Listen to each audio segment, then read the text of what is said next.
Me, hey, what you're doing is dangerous. I feel very comfortable teaching the Olympic lifts. You can't guess with a talent like Jordan Dela Cruz, whether it's true or not. What they think works, to some degree you have to listen. My job as a coach is to decide whether the athlete needs to see that data or not. I don't know that I have a dream other than what I'm doing right now. Like, this is it.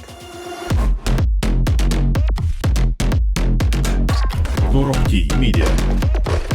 In a sport, whether that's football or soccer or baseball or whatever, we utilize the Olympic lifts and high levels of technology there. And then when I'm done with that, I go to my gym, which is Power and Grace Performance, and train elite level weightlifters. So been in weightlifting since I did my first snatch at 12 years old. So I'm 36 now. Somebody can do that math. I've used weightlifting when I was a kid because that was the only way that I was going to get better at sports, and it turned out I was better at weightlifting than I was at sports. And so I competed in weightlifting nationally in some international competitions when I was young, and then eventually transitioned to being a coach when Jordan Dela Cruz and Jesse Stimo, people like that, reached out to me. But I've always been in strength and conditioning, always been in weightlifting. I think it's sort of been my life's passion. All along the way, I started as a 12-year-old boy. You get through high school, you do college, get married, have kids. Weightlifting has kind of always been a part of that. So, yeah, that's kind of who I am. My family understands the life of a weightlifting coach, and so they kind of support all of that. But yeah, that's who I am.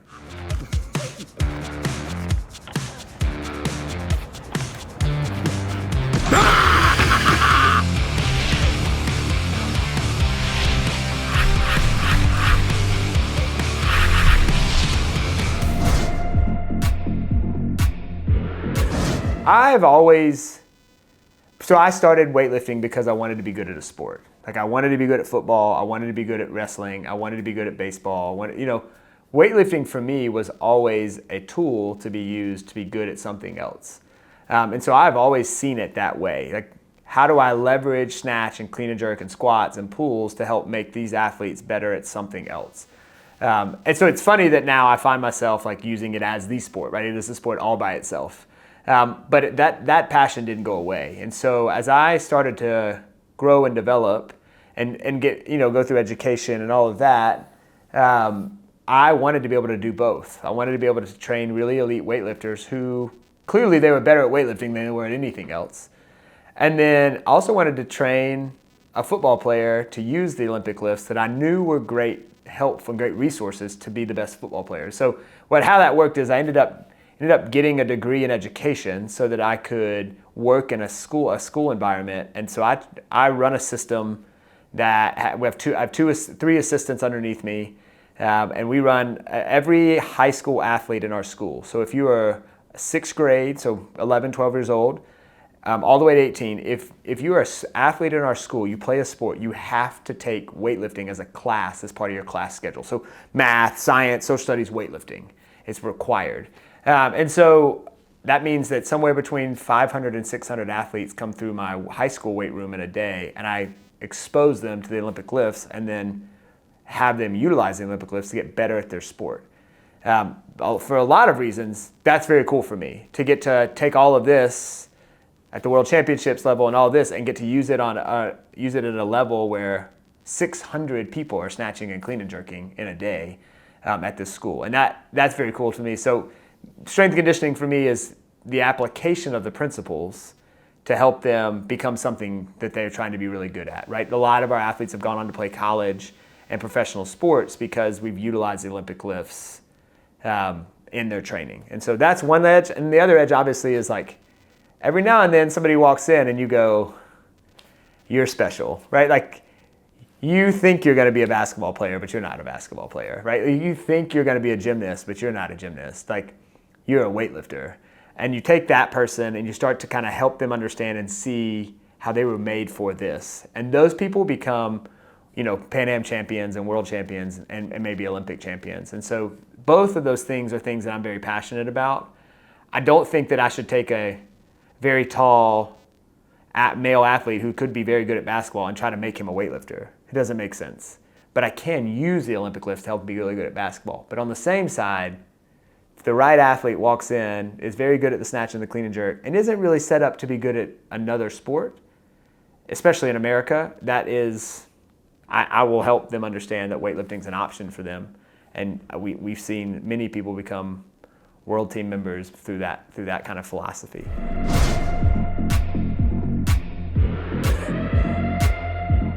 No, I talk about this all the time. You can't be an elite level weightlifting coach and an elite level strength and conditioning coach and not get that question. Right? Anywhere I go, they tell me, I get that question all the time. And nobody ever tells me, hey, what you're doing is dangerous, because I think my credentials, when you coach Olympians, coaching a high school kid feels okay.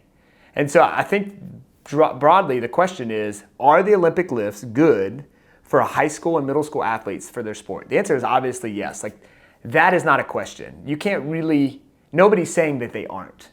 They're saying that coaching them and teaching them and potentially doing them poorly could cause a problem, which I agree with also, right? If I'm a baseball player and I'm gonna throw a 90-mile-an-hour fastball and I snatch poorly and it could injure my shoulder, that's dumb. You shouldn't do that. But if you teach him, this baseball player who's gonna throw 90 miles an hour, you teach him to snatch at 11, when he's throwing 90 miles an hour, he's got 5 or 6 years of snatching already under his experience.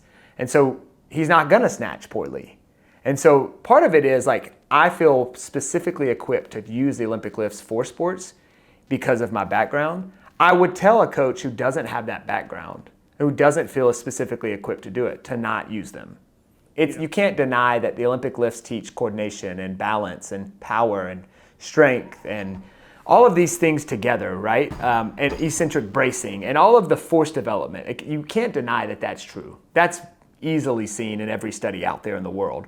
What you can say is they're dangerous if they're not taught properly or utilized properly inside of a system.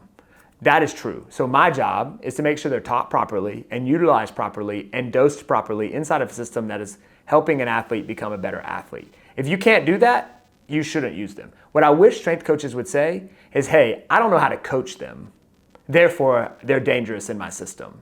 That's true. If you don't know how to coach the Olympic lifts and you try to use them, they could be dangerous. But that's different than saying all of them are dangerous. Those are two different things.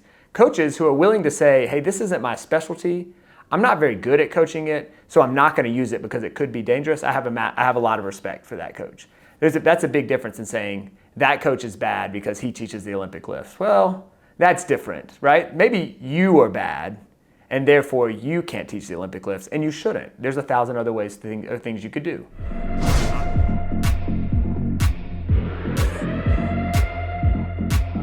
When I started coaching weightlifting, I didn't approach it with the same mindset that I approach strength and conditioning. I just sort of started coaching it, I don't know, by feel. But I would approach training a baseball player or a football player I was very meticulous, I was very careful, because in those scenarios, you're preparing them for something else, right? Weightlifting is just an accessory to help them be better at something else. So I wanted to make sure that I didn't do too much so that they didn't get to their practice or their game and be sore or tired. And so I was tracking all the data and all of the, all of the metrics, the tonnage and intensity and relative intensity and volume and, peak intensity, all those things. I was tracking all those things for strength and conditioning athletes, but not for weightlifters. And then I started to see that my weightlifters weren't getting as good as some of my strength and conditioning athletes. And that's when I realized that maybe I should take the same approach, just to track basic metrics to see if what you did works, and if it does, can you repeat it? And so as my program started to grow, especially when Jordan showed up, I realized very quickly, you can't guess with a talent like Jordan Dela Cruz. You just can't guess. You have to be able to be sure that it works. And so with Jordan, she sort of forced my hand. She forced me to start to care. Because I'm a nerd. I like the data. I'm obsessive compulsive. I care about the little bitty tiny finer points. And so for Jordan, I started to create a system that I thought, man, what metrics can I track every single day and look at every single day so that I can make sure she's getting exactly the stimulus I want her to get. And then if it works, repeat it.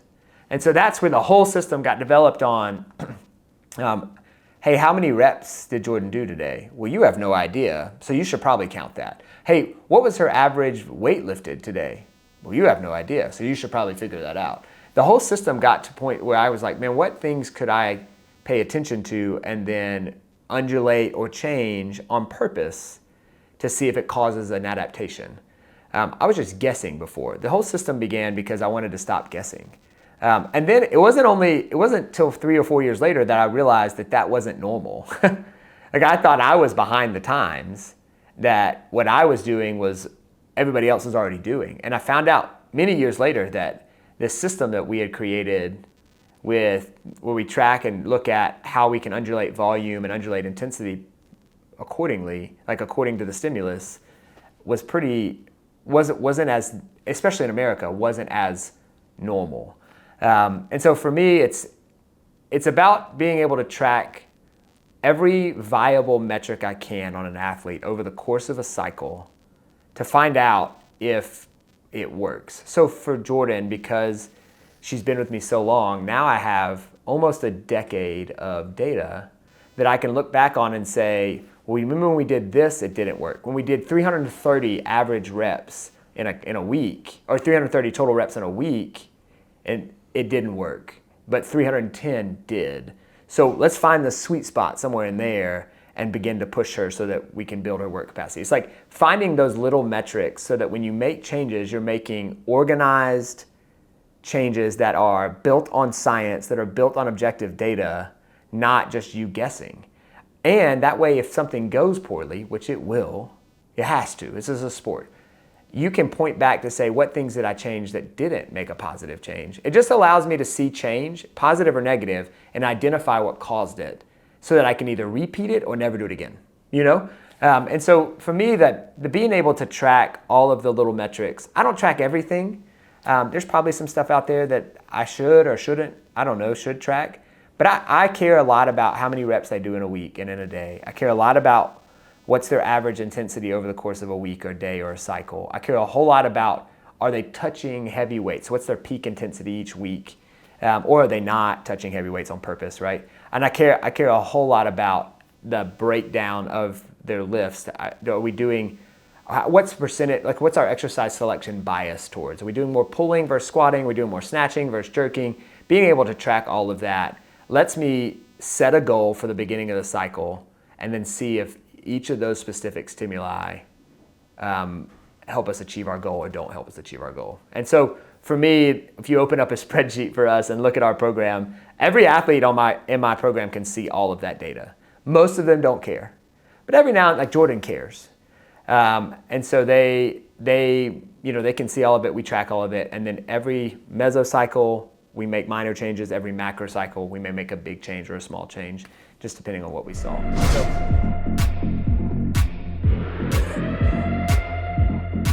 It's a good question. It's a funny story there. I've always believed that 70% and up matters. I don't know why I believe that. I don't have an answer for that. I've just thought 70% seems like where it starts to get heavy or starts to get challenging. I know that technical change can happen at 70%. And then I talked to Mike Gattone and he was like, no, 60%. He's like, Spencer, you can't tell me if you do 5 sets of 10 at 60%, it's not gonna have an impact. I was like, well, you're probably right. And then you talk to Piros and Demos was like, nothing below 80% matters, nothing, always above 80%. And so then I was like trying to figure out my system, and I'm saying 70. Mike Gattone, who I respect a ton, is saying 60. Piros, who's Piros Dimas, is saying 80%, so I didn't know which one. So I decided I'd just track all three. And so for us, we track every rep from 60% up, 70% up, and 80% up, and then at different times in the cycle, we care about those numbers more. So early in the cycle, I'm going to care about 60% because we're going to do a lot of base prep work where we spend a lot of time between 60 and 70%. But as I get near competition prep, what matters most? Well, everything above 80% really does matter the most. We're going to pay attention to that intensity more. Now, we track all three all the time to get rid of variability, right? We're tracking all three. But what we pay attention to shifts and changes as the focus of each block changes. So as we shift from one focus to another, from preparation to competition phase, to specific to competition phase, what we look at changes. And I think all three of us are right. I think all three matter. I just think when you look at them matters also. This is a big part for me. This is a very, very intentional moment for me. Jordan's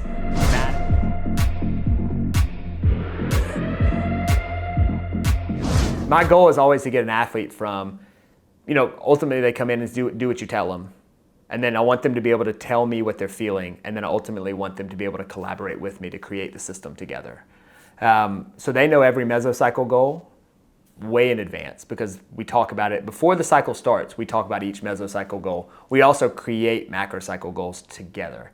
I give them a bunch of questions they have to answer for me at the end. So every world team member, every person who competes here at the World Championships will have a follow-up conversation with me about things that they really liked and things they thought went poorly, what are their goals for the next competition, and then we will together create the cycle.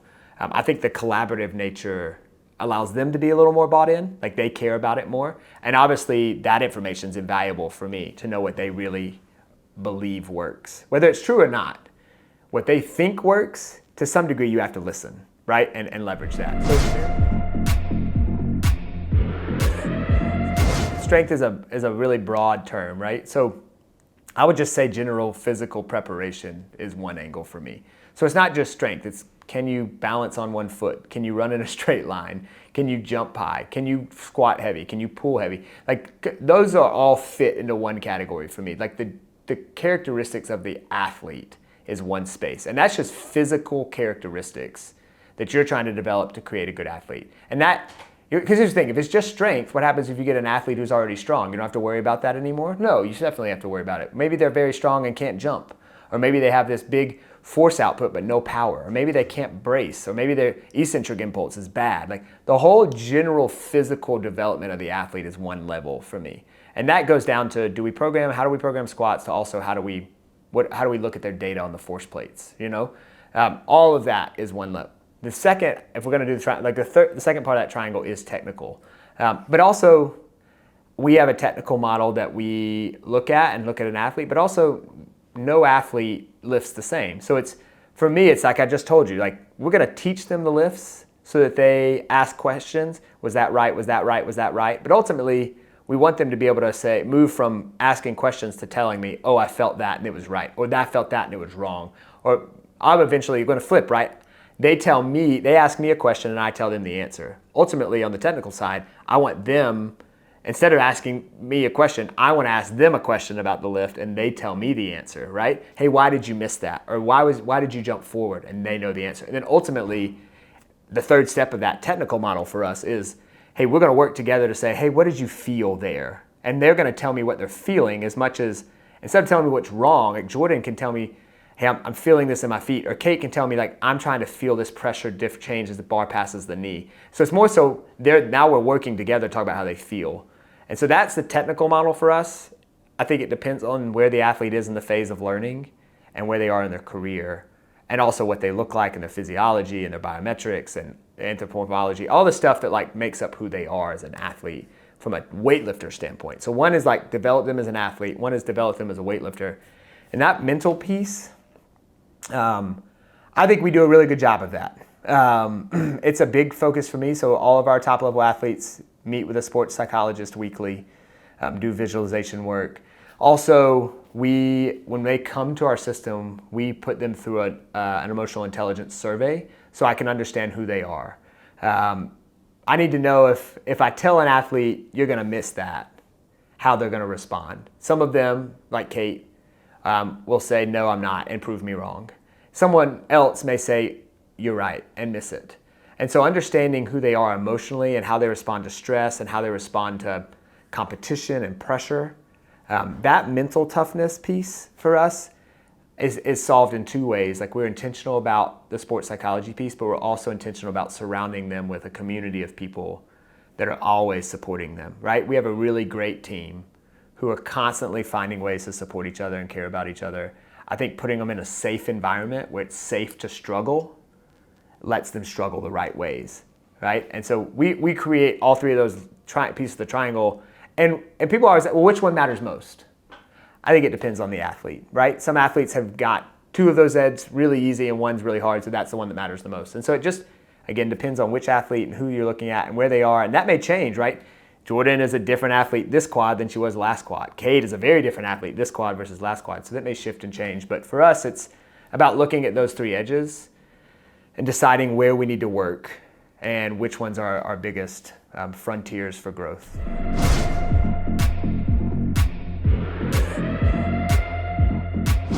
For one, I'm not a sports psychologist. I'm not trained in sports psychology. I talk to a sports psychologist every week personally because I need the help. So I'm certainly not qualified to be their sports psychologist. And there are people out there who are, this is their whole life's work. And I don't know the techniques. I'm not up on the research. I don't understand what visualization methods work best. But I can tell you this.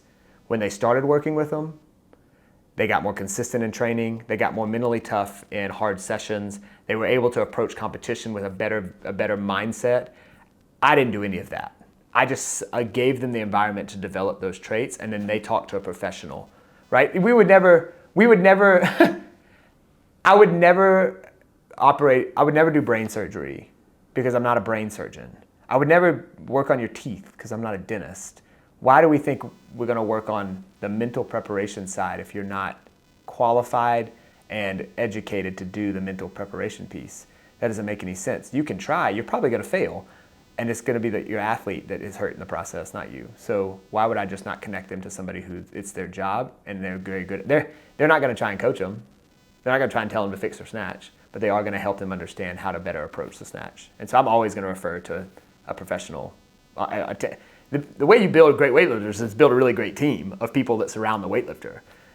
All these people on the same page that trust each other. That's how you do. That's how you build great weightlifters.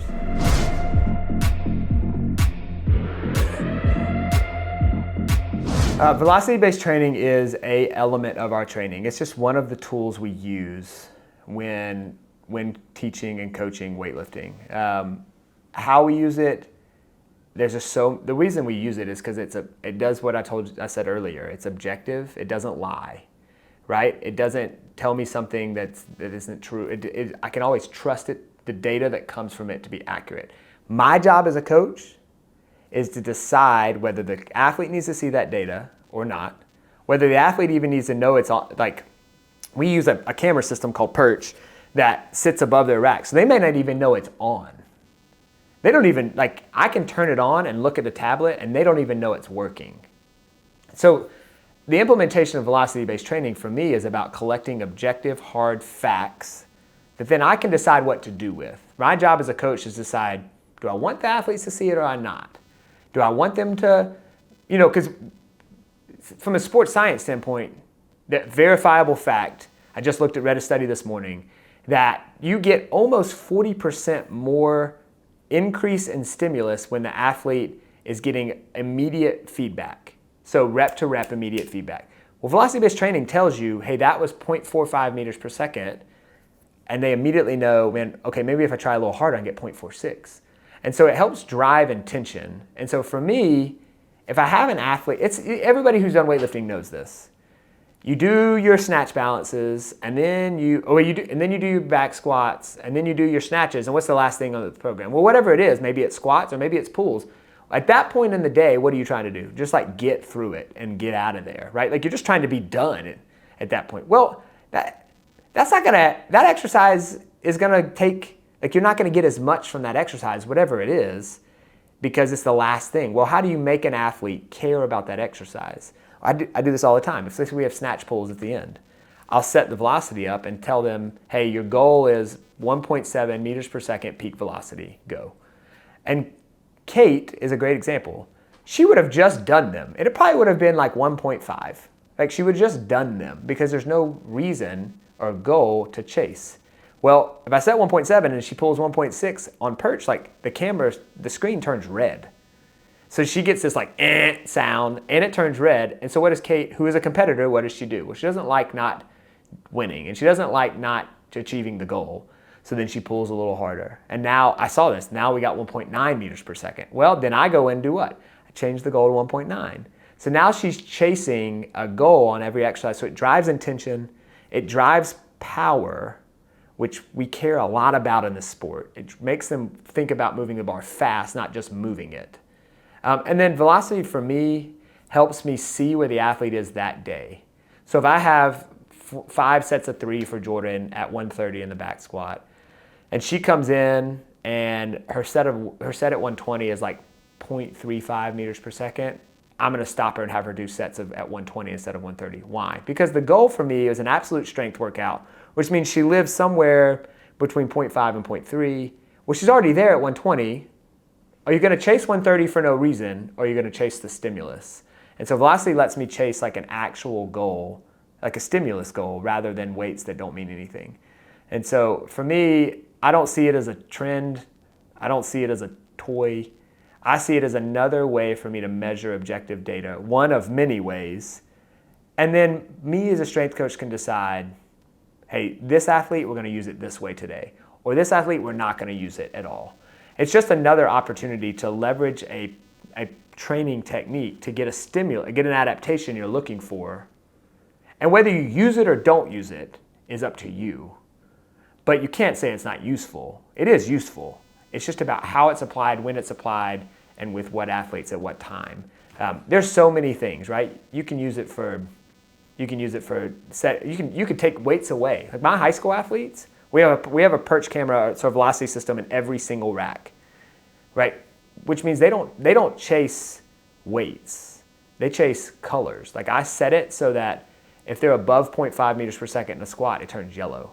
And if it's below 0.5 and above 0.3, it turns blue. And if it's below 0.3, it turns red. And so my athletes know they come in, you have 5 sets of 3 in the blue today. Well, how much weight is that, coach? I don't know.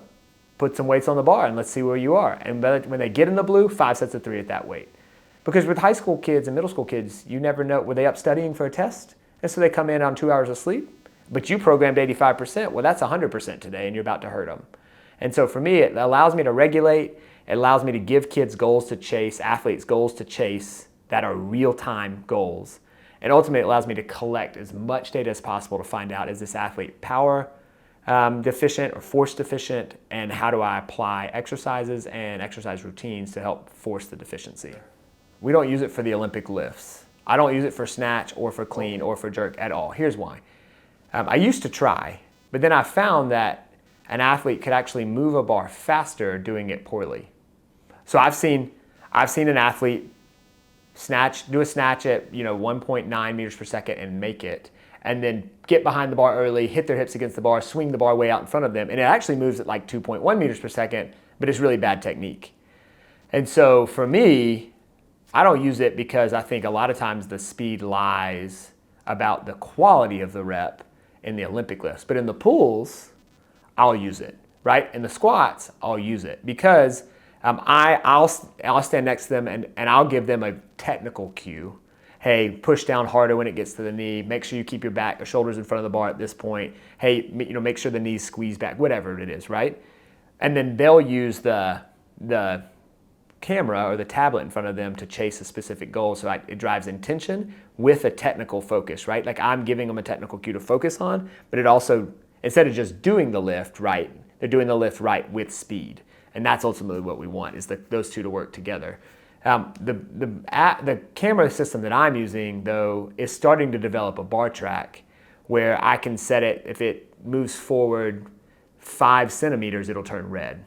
And so we're starting to get now where even the camera is going to start to be able to tell them if it was off technically or not. I mean, we're probably a long way away from that. But ultimately, I want to drive intention. And that intention is being intentional about what we're doing technically and intentional about what we're doing from a force output standpoint. Both of those have to be done with like an intentional goal.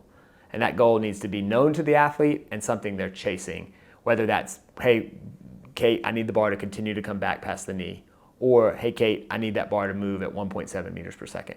Both of those have to be intentional, and the athlete has to know what they are.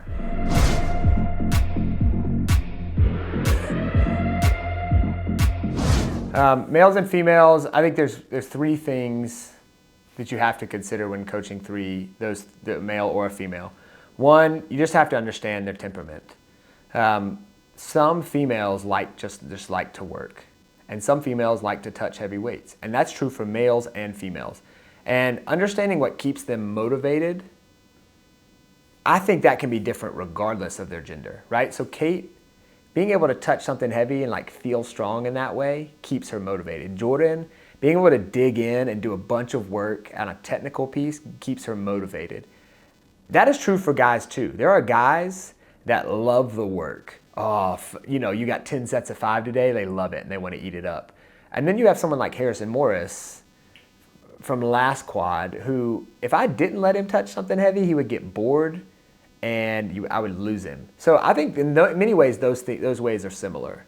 But I have seen, and many of the studies have backed this up, women, because of their body composition and where the percentage of their strength lies, are able to handle a little more volume. And so because of that, you can't train a male athlete the same way you train a female athlete from a volume and a work capacity standpoint. Just because of how women tend to develop lower body strength at a greater proportion to upper body strength for their bodies, they tend to be able to create greater work capacities and sustainability with volume. Part of that has to do with men, especially where I'm from, they early ages want to develop upper bodies because they look good in the mirror, right? And so part of it has to do with that. The other part is just physiologically, girls develop differently than guys. And so I've always said that I can give girls a little more volume than guys. And if you try to treat a male like a female from a volume standpoint, you have a higher risk of creating injury in the male than you do in the female. But it also is weight class dependent too. So small females tend to be able to handle the most amount of volume as long as they're not having a big weight cut, When you get a small female that has a consistent body weight, you can generally give them the most volume of anybody I've worked with. As they get heavier, you tend to have to be careful on the volume because why? Well, the weights get heavier, and that volume takes a bigger toll on the skeletal system and the muscular system. The same thing is true for men, right? You can give a smaller male more volume than you can a bigger male, but that smaller male and that smaller female can't do the same. And so I've always had to, the way we do that, there's no perfect way to figure out which athlete starts where from a volume standpoint and an intensity standpoint. So I've just always started lower than I thought, and then that's the point of tracking data, right? Hey, how many reps did you give them last cycle, and what was their average intensity? Okay, well, they handled that fine, they weren't sore, they didn't get injured. Let's bring them both up a little bit. And then you just slowly inch them up. And in doing that over the history with women, I've just seen that they can handle immensely more than men can. And for many of them, it's a point of pride that they can handle so much and get better. Now, as they age, that changes. But again, how are you going to know what to change if you haven't tracked them for the last 10 years to see, hey, at 18, they handled this many reps. Now that many reps is causing more fatigue than it used to, so maybe they're aging, so we should bring that down a little bit.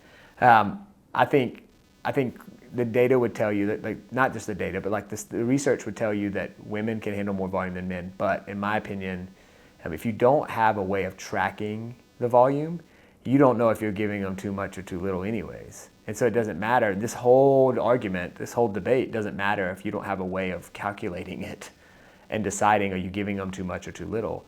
The first step before you ever worry about differentiating between male and female is creating a system that allows you to look at them as two separate athletes and look at their data as two separate things. With Harrison, it took me a full year because I had no real high-level experience coaching that good of a male athlete. I mean, that dude was powerful, super powerful, high, just incredibly explosive, and it's just a high level of type 2 fibers, so he fatigued really quickly.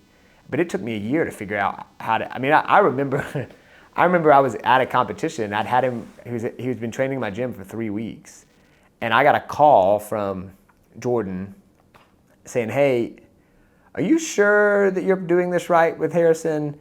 He's not okay. He had been spit out by a 155 kilo clean. The guy clean and jerked 200. And he got spit out the back by 155. He was really sore. He wasn't recovering. Nothing was working. And it's because I looked at Harrison, A, that he had the background of building work capacity that many of my athletes had, and B, that he was female. Well, he was neither of those things. He did not have the background of building work capacity the way I did, and he wasn't female. So I had to immediately kind of backtrack and restart with him. And it took a full year to figure out what was the best way to train him. And again, he was very smart, collaborated with me well. And that's when I began to really see the differences, especially at the elite level, of how women and men respond to stimulus differently and really recover from stimulus differently. We figured it out. He had a great performance at the Olympics, but that was a nice eye-opening experience for me. And the research just tells you, hey, women can handle more volume than men. Hey, men tend to handle intensity different than women. But they don't tell you anything more than that. They just tell you to handle it differently. They don't tell you how much or how little. They don't tell you what ways to apply it. You just have to figure that out as you go with that knowledge in the back of your mind. And so for me, once we knew a good starting point for Harrison, then it was about like chipping away in the right ways that allowed him to perform the way he did. But it wasn't because I coached him like a female. It was because I coached him like a male. And our females respond to stimulus differently because they're made differently. Like their body composition is different. You have to account for the menstrual cycle. You have to account for all of these things with women that you don't have to count with males. With males, you have to worry about their body breaking, right? Like an 81 kilo female and an 81 kilo male, the load on their joints is different because an 81 kilo female is going to clean 140 or 150 or 155, where an 81 kilo male is going to snatch that. And so the load on their joints and their musculature is different. And so if you don't take that into account, you could get an athlete hurt real fast and real bad. And so understanding the differences in men and women, I think, is critical to being able to develop women properly.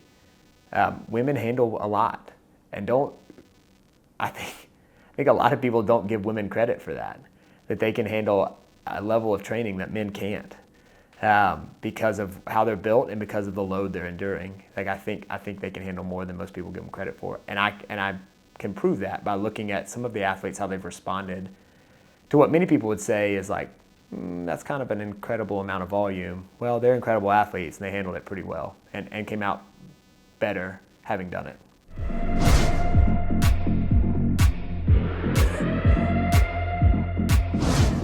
Will always be their coach. I think for me, the relationship of being their coach is the most important one. It allows them to respect what I'm writing. It creates a level of trust. So for both of those athletes, the foundation of our relationship is I'm a coach, they're an athlete, and we grow together in those roles. What I mean by grow together is we become friends through the process. We become colleagues in many ways as they learn about the sport and learn about my philosophy. We become, in many ways, co-coaches because they're helping me understand what they're feeling. But they're both very different. I've always said Jordan is very precise. She's like a perfectly constructed cup of coffee with latte art that's like perfectly put together. Like everything is very precise, and that's what makes her so great. It's like all the small details never go unnoticed for her. And so for me, working together with her in that regard helps us both care about the little things. For Kate, it's sort of like if you had an energy drink and you shotgun the energy drink. She's much more like that. Like she's ready, fire, go. Let's go right now. She's much more reactionary. And so for her and I have to slow her down sometimes and ask her questions. But understanding them both, who they are, and then me adapting to their personalities, I think builds a level of trust that is required. You can't get to this level and be successful with athletes like that without having a mutual trust for each other. I think we both believe in each other. At this point, Jordan and I believe in each other. Kate and I believe in each other. We trust each other. And nobody. It's not me sending them out there to be good or to fail, and it's not them going out there by themselves to either be good or fail. Like it is us together. We're a team, and whether we fail or we don't, it's always a team, right? Successes are joined, and failures are joined. We do those together, and I think them knowing that I've got their back, no matter what, is really important. But at the same time, like how you support them emotionally looks very different. Both of them need different kind of emotional support, whether that's more friend or maybe that's more coach sometimes. You got to push them harder. Maybe that's putting your foot down and being forceful with them in certain things, or maybe that's backing up a little bit and letting them figure it out, and you're just sort of making sure that they're okay. I think understanding the dynamics of their personalities is my job as a coach, It's my job as a coach to adapt who I am from a personality standpoint to match what they need in those moments. And then ultimately for us to see each other as a team that works together for a common goal. I don't want them to ever feel like they're alone. I want them to always feel like they got somebody in the corner, whether that's me as their coach, me as their friend, me as their colleague. They've always got somebody in the corner so that when they walk to the stage to take that lift, they know they're walking to with support. They're not going by themselves. Like they have a whole gym and a coach who's done this whole thing with them, for sure.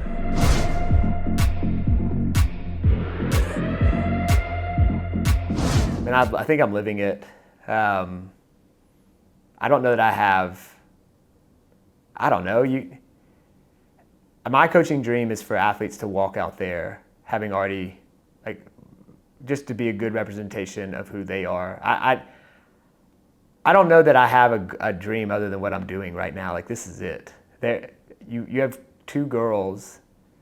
You have many world team members who came to you, whether that was last year or 10 years ago, and said, "Hey, I want to go to the World Championship, or I want to go to the Olympics," and we got to do that together. That for me, the dream is to get to see women and men achieve the goals and the dreams that they tasked you with. That I don't know if there's any other better dream than that. It doesn't. I get just as excited for a girl that said, "Hey, I want to clean and jerk 100 kilos," and then they do it. It's whether that's 5th place at a competition or it qualifies them for the World Championships. There's no greater dream than to have an athlete come to you with their dreams, trust you with their dreams, and to achieve them together. And that's true for this sport. That's true for everything in life. When you're a coach, the dream is that your dream is their dreams. So whatever their dreams are, when they're achieving them, your dreams are accomplished. I'm living my dream because I'm watching them do theirs. Турохтій Media.